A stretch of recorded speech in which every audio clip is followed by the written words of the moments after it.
I never expected a hot tub in the middle of the woods to make me question everything I thought I understood about myself and about him.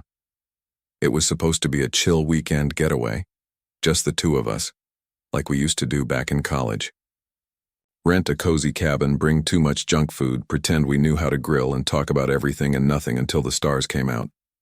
It was tradition, but this time felt different. Not because of the setting, though it was gorgeous.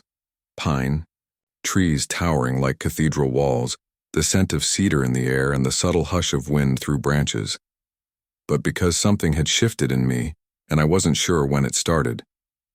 Maybe it was how he'd texted, "Can't wait to catch up, just us," with a smiley face he never used before. Or how he'd hugged me a second longer than usual when I got out of the car, his hands firm on my back, his body warm through that stupid fleece hoodie he always wore.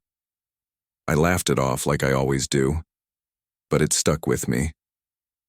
I guess I should back up a little. He's my best friend, has been for years.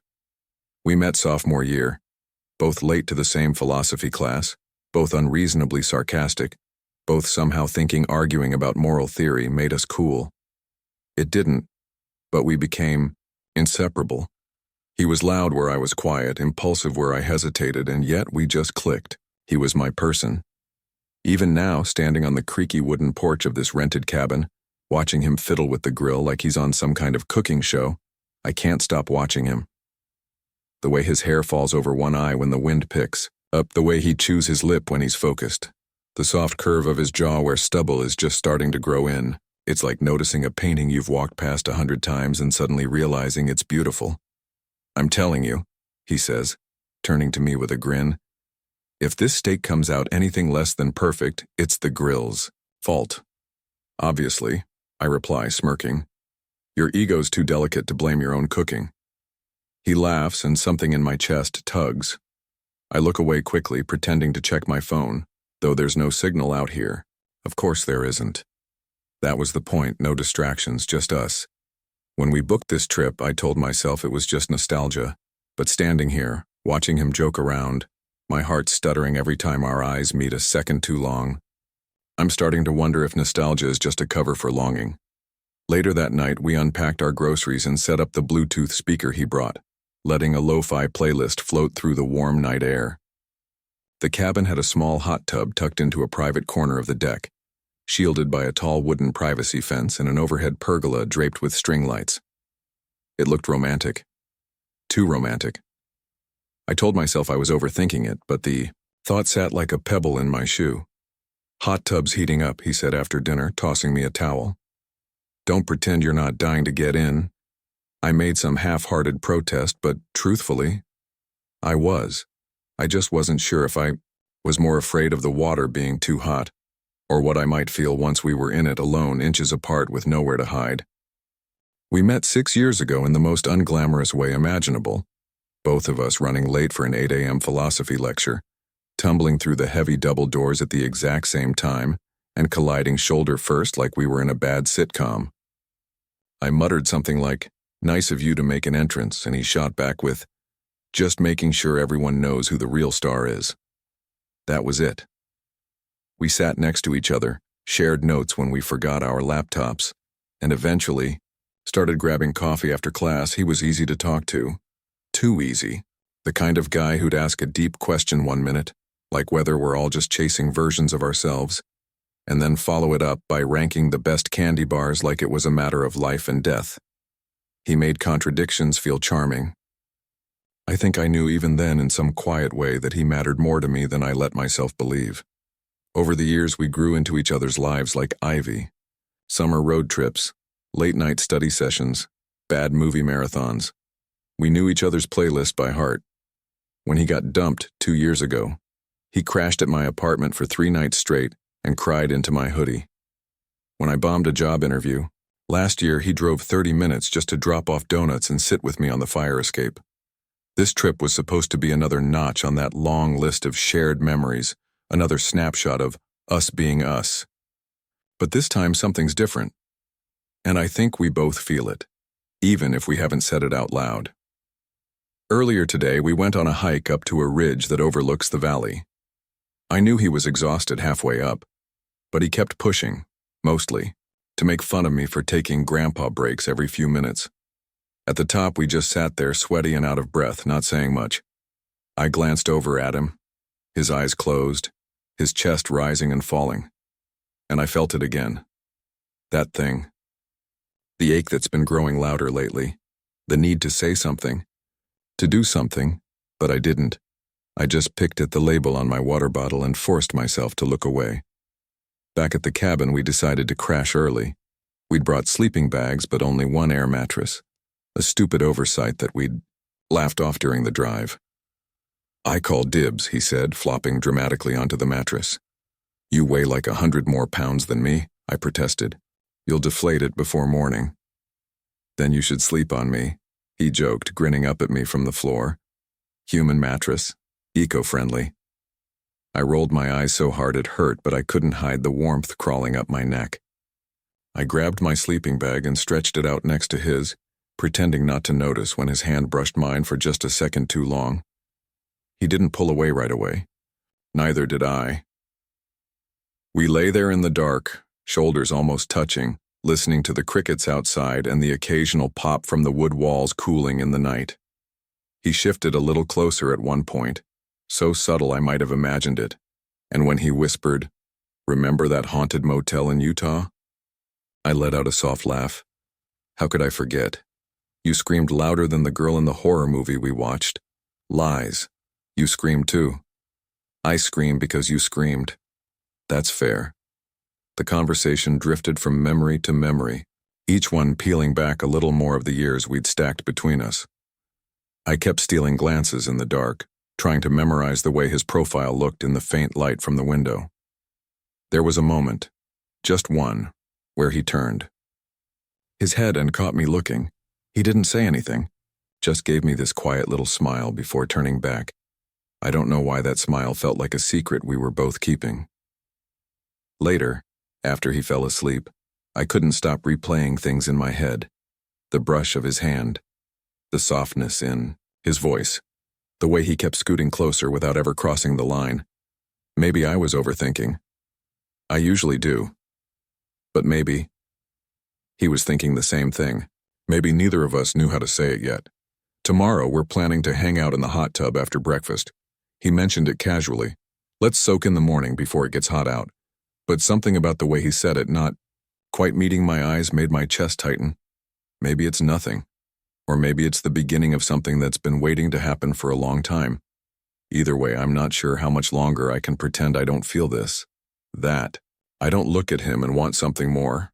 And if I'm not imagining the way he looks at me, maybe he wants it too. The next morning started slow, just the way I liked it. The light spilling through the cabin windows was soft, golden, lazy. He was already up, standing at the kitchen counter, still in pajama pants and a faded band tee, hair a mess, stirring something in a mug. He looked like he belonged there, like this wasn't a vacation but our life. "Coffee's burnt," he said without turning around. "You're welcome." "Can't wait," I mumbled, rubbing my eyes and stretching. My body ached from the floor, but I didn't really mind. I hadn't slept much, but it wasn't because of the mattress or lack of one. It was everything else. The way our hands had almost touched again. The nearness of his breath in the dark. The weight of what I wasn't saying. We ate breakfast on the deck, feet up on the railing, birds chirping somewhere in the trees. It felt easy, familiar. But beneath that ease was a tension that kept tugging at the edge of every moment like a frayed thread begging to be pulled. After we cleaned up, he looked at me, eyes half-lidded in the bright morning sun, and said, "Hot tub?" I hesitated. "Now? You scared? Of the water?" He smirked. "Sure, let's go with that." I rolled my eyes, but I couldn't hide the flush creeping up my neck. It wasn't the water I was afraid of. It was being in there with him. Bare skin, steam rising between us, nowhere to look but at each other. Still, I followed him inside, grabbed my swim shorts from my bag, and ducked into the bathroom. I stared at my reflection a little too long. My heartbeat was doing weird things again, and I tried to tell myself it was fine. Just a friendly soak. Just two guys relaxing. But when I stepped out onto the deck and saw him already sitting in the water, arms stretched along the edge of the tub, neck tilted back and eyes closed like he'd never been more comfortable in his life, my brain short-circuited. A little. "About time," he said, opening one eye and grinning. "I was starting to think you bailed." I climbed in slowly, letting the heat soak into my legs, then up to my waist, then chest. The air was cool, but the water was almost too warm, soothing and overwhelming at the same time. I settled across from him, trying to put some space between us, but it didn't help. The tub wasn't that big.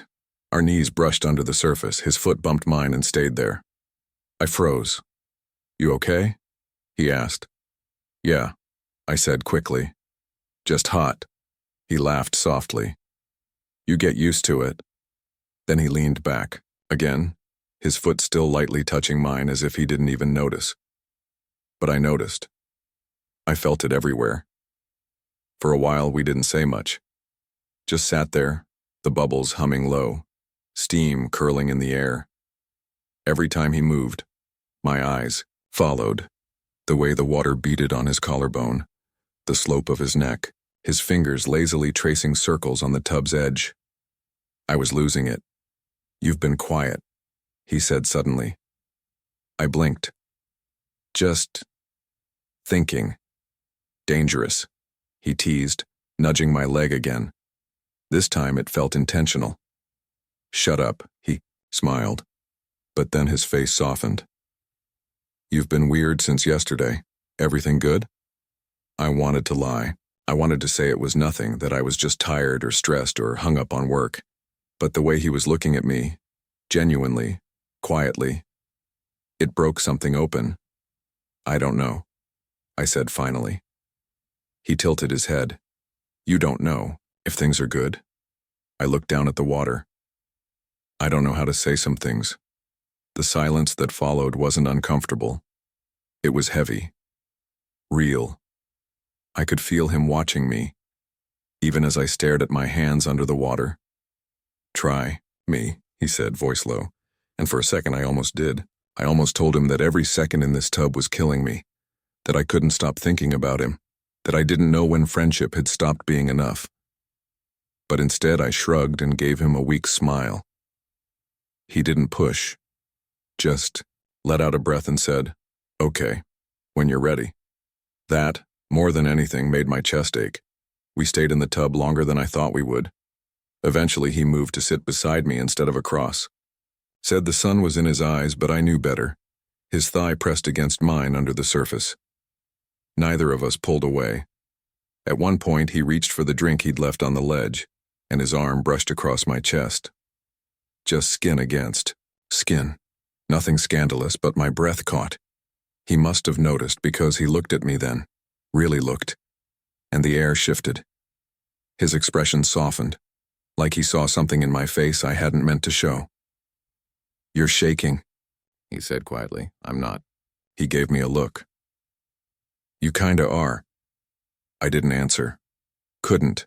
The moment felt too fragile. One word and it would crack open.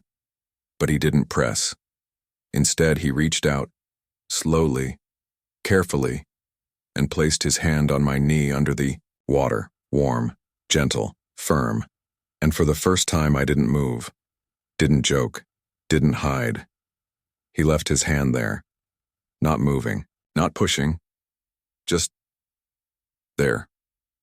Like a question he wasn't ready to ask and I wasn't ready to answer.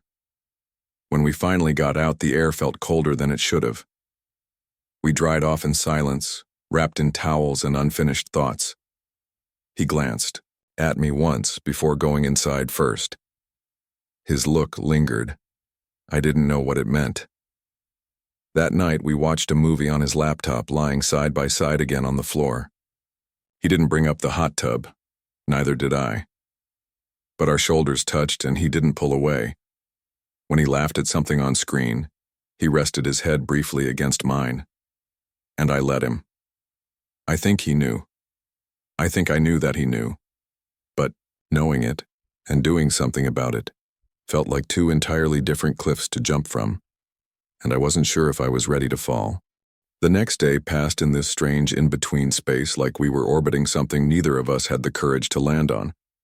We spent the afternoon hiking down by the lake, skipping stones and arguing over which one of us had better aim. He won, but only because I got distracted every time he laughed. Really laughed, with that crinkle around his eyes and the kind of grin that made it hard to breathe. I think he knew I was off. I caught him watching me more than once when he thought I wasn't paying attention. But he didn't say anything. Neither did I. The air between us was still, too still, and everything we didn't say hung like a fog around our words. Later that night after dinner, we built a fire just outside the cabin. The night was cool, stars scattered above us in a sky so clear it didn't seem real. He sat close beside me on the log, knees bouncing every so often like he was working, up to something. I felt the same. My stomach had been in knots for hours, like I was standing on the edge of a cliff, one foot dangling off, waiting for the ground to give way. He handed me a beer and we sat in silence for a while, the flames crackling between us. "Remember that time we camped in Big Sur?" he asked suddenly, gaze fixed on the fire. "Yeah," I said. "You forgot the tent poles and blamed it on me. You were supposed to double-check the gear. You were the one who packed." He smiled softly, but there was something distant in his eyes, like he was remembering more than he was saying. "I was scared that night," he said after a beat. "Not because of the bears or whatever, but because I kept thinking about how close we were, in the tent. I could hear you breathing." I froze, beer halfway to my mouth. I kept thinking, "Don't move, don't let it show." The silence was deafening. I turned toward him slowly, the firelight painting his face in gold and shadow. "What do you mean?" He didn't answer right away, just leaned forward, elbows on his knees, staring into the flames. "I don't know when it started," he said quietly. "Maybe it was the night we stayed up talking until sunrise, or when you showed up at my door after my breakup and didn't say a word, just hugged me like you knew exactly what I needed. Maybe it was all of it." My heart pounded. I didn't dare interrupt. "But somewhere along the way," he continued, voice barely above a whisper, "it stopped being just friendship for me, and I didn't know what to do with that." My throat went dry. I stared at him, the air around us thick and charged and trembling. "You're not the only one," I said. His head turned slowly. Our eyes met. I'd never seen him look like that. Vulnerable, raw, scared, like he was bracing for the impact. "I've been carrying this around for months," I admitted. "Every time you touched me, every time you looked at me like you were about to say something but didn't, I kept wondering if I was making it up, if I was just seeing what I wanted to see." He didn't speak, just leaned back slightly, like he needed air, needed to process it all. I pushed forward. "It's been driving me crazy. The way I feel about you, it's not just some crush I can shake off. You're in my head all the time. I can't stop thinking about what it would be like to—" I cut myself off, suddenly afraid I was saying too much, too fast. He looked, like he might break. Then he laughed, this short, breathless sound, not from humor but disbelief. "I thought I was going insane," he said. I kept telling myself, "He doesn't feel that way. Don't ruin this." We sat there, the fire snapping beside us, our knees touching again, this time neither of us pulling away. I could feel every inch of him, every breath, every beat of the moment stretching out between us. "I don't want to ruin anything," I said, "but I can't keep pretending." His eyes searched mine like he was trying to make sure I meant it, like he needed to be sure this wasn't some heat-of-the-moment confession. "You don't have to," he said, voice steadying. "You don't have to pretend anymore." And then, so slowly, like he was giving me time to back out, he reached for my hand. His fingers slid over mine, warm and tentative, grounding me to the moment. "I've wanted this for so long," he whispered. "You have no idea." "I think I do," I said, my voice cracking. His thumb brushed over my knuckles, gentle and careful and reverent. There was something sacred about the way he held my hand, like he was afraid he'd break the spell if he moved too quickly. I turned to face him more fully. He did the same. The firelight danced between us, shadows flickering over his face. His eyes searched mine again, and I gave the smallest nod. He leaned in. The first touch of his lips was feather-light, barely there. A question. An offering. I answered by leaning into it, my free hand finding his jaw, pulling him closer. The kiss deepened slowly, sweet and aching and filled with every unspoken word we'd swallowed for years. It wasn't rushed. It wasn't perfect. But it was real. When we finally pulled apart, his forehead rested against mine, our breaths mingling in the cool night air. "Still scared?" I asked softly. "A little," he said. "But not of this?" I nodded, eyes closed. "Me neither." We stayed like that for a long time, hands still clasped, foreheads touching, fire crackling beside us. There was so much left to say, but in that moment none of it mattered. We'd said enough. Eventually he broke the silence with a shaky laugh. "You know we're gonna have to talk about what this means, right?" "Yeah," I said, smiling. "But not tonight. Tonight we just exist together." He squeezed my hand and I squeezed back. The stars above us shimmered like they'd been waiting for this too. We didn't rush back inside that night. Instead, we stayed by the fire long after it had burned down to glowing embers. The air had cooled, but neither of us seemed to notice. I think we were both afraid that if we moved too fast, the moment might break, like waking from a dream. He leaned into me with this lazy kind of comfort, like his body had been waiting to do that for years and was finally allowed to. I draped a blanket over us and he shifted just enough to let his head rest against my shoulder. It was quiet, peaceful, like the whole world had exhaled with us. "You really meant it?" he asked after a while, voice muffled against my hoodie, looked down at him. "Every word."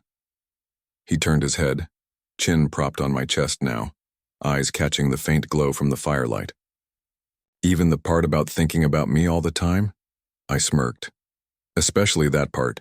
You've been living in my head rent-free for months. I want some sort of reimbursement." He chuckled, and it was the most beautiful sound. Not the careful laughter of earlier, but something lighter, freer. "Well," he said, reaching up to lightly trace a fingertip along my jaw, "maybe I'll start paying you in kisses."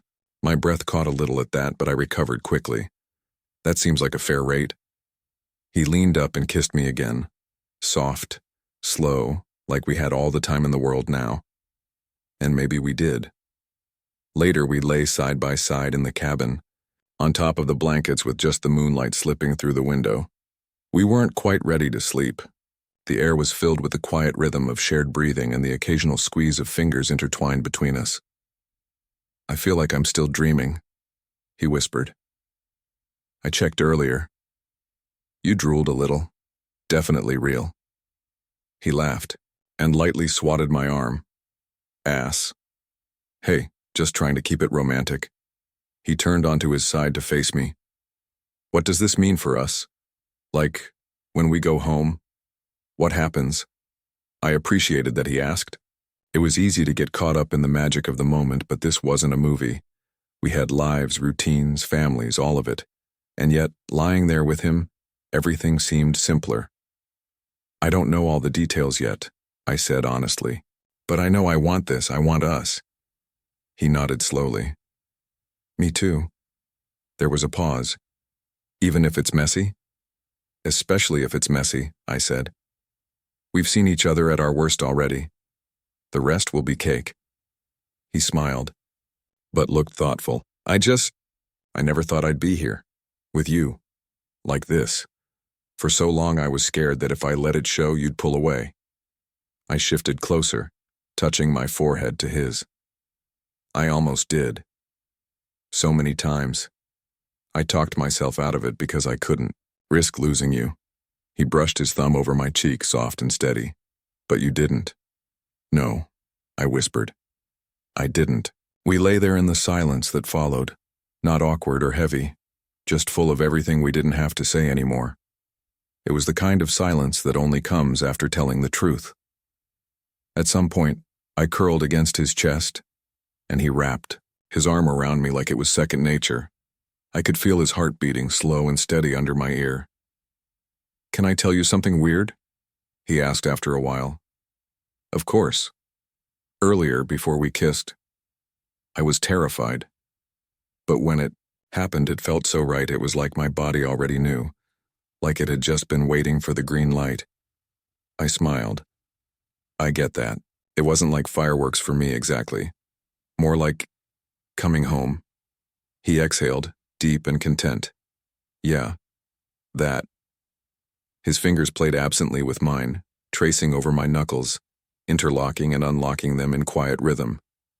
It was a small thing, but it made my chest ache with something too big to name. "We're really doing this," he said quietly, like he was still wrapping his mind around it. "Yeah," I said. "We are." "I'm glad it was you."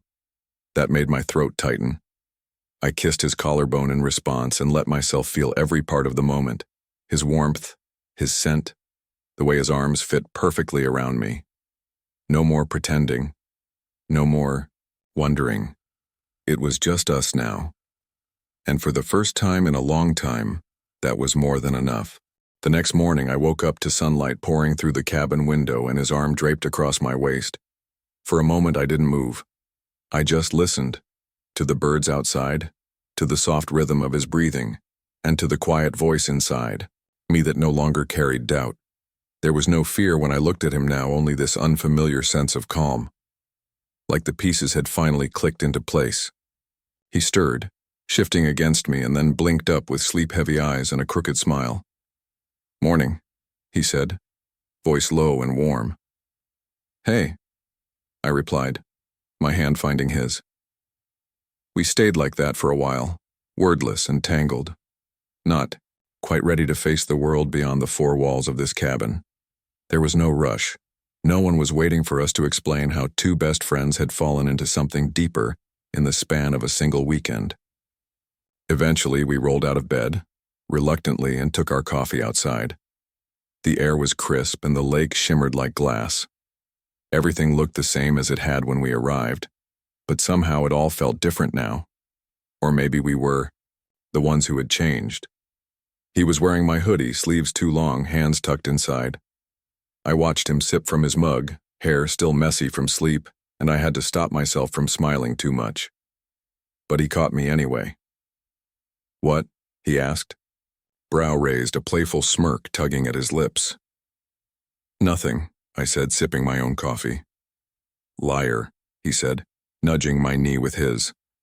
"You're looking at me like I just pulled off a magic trick." I shrugged, trying to sound casual. "You kinda did." We laughed, and it felt easy, like we hadn't just upended the foundation of our friendship the night before. Like maybe it wasn't an end at all, but a beginning.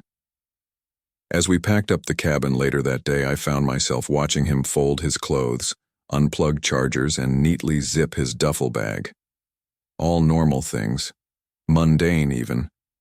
But now, every gesture felt layered with something more. More meaning, more weight, more love. He caught me watching again. "You're doing that staring thing." "Yeah," I said, unapologetic this time. "Get used to it." He paused, smiled, and walked over to me. Without saying anything, he pulled a pen from the table and gently took my hand. I watched as he wrote something across my palm. When he finished, he looked at me and said, "Don't read it until I leave the room." "Okay, that's not suspicious at all." He winked, grabbed the last of the trash, and stepped outside to load the car. I opened my palm. A number, then a note beneath it. "I'd have waited another 10 years for you, but I'm glad I didn't have to." I sat down on the edge of the bed, heart clenching in that soft, overwhelming way where you're smiling and tearing up at the same time. When he came back in, I didn't say anything. Just stood, crossed the room, and kissed him. No build-up. No ceremony. Just the kind of kiss that says, "I'm here." I'm staying.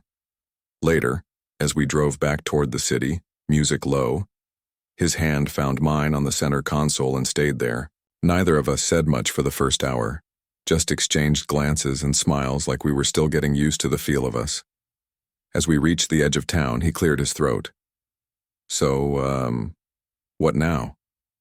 I turned to him. You mean, like, tomorrow or forever? He smiled. Both. Well, tomorrow we go back to work, pretend to focus. Probably text each other way too much. And forever? I paused, then said, whatever that looks like with you. That's what I want. He looked at me for a beat longer than necessary, like he was taking in every word, testing them against his own heartbeat. Then he nodded. Me too. Just before we pulled up to his apartment, he reached into his bag and pulled out a small object, his old silver keychain, the one shaped like a compass. He'd had it since college. I always teased him about it, called it his overdramatic metaphor. He held it out to me. I want you to have it, he said. I stared at him. Seriously? He nodded. You've always been the one that brought me back. I didn't know what to say, so I didn't. I just took it, turned it over in my hand, and let the weight of it speak for both of us. We sat there for a moment longer in the quiet hum of the car, reluctant to say goodbye, even for a night. But we both knew we'd see each other tomorrow, and the next day, and the one after that. This wasn't the end of something. This was the start of everything. As he stepped out and closed the door behind him, he turned back, gave me a look, and said, "Text me when you get home." "I always do." He smiled. "Good." And then he was gone. But this time, I wasn't scared of what came next, because now I knew. This wasn't just a moment. It was the beginning of us.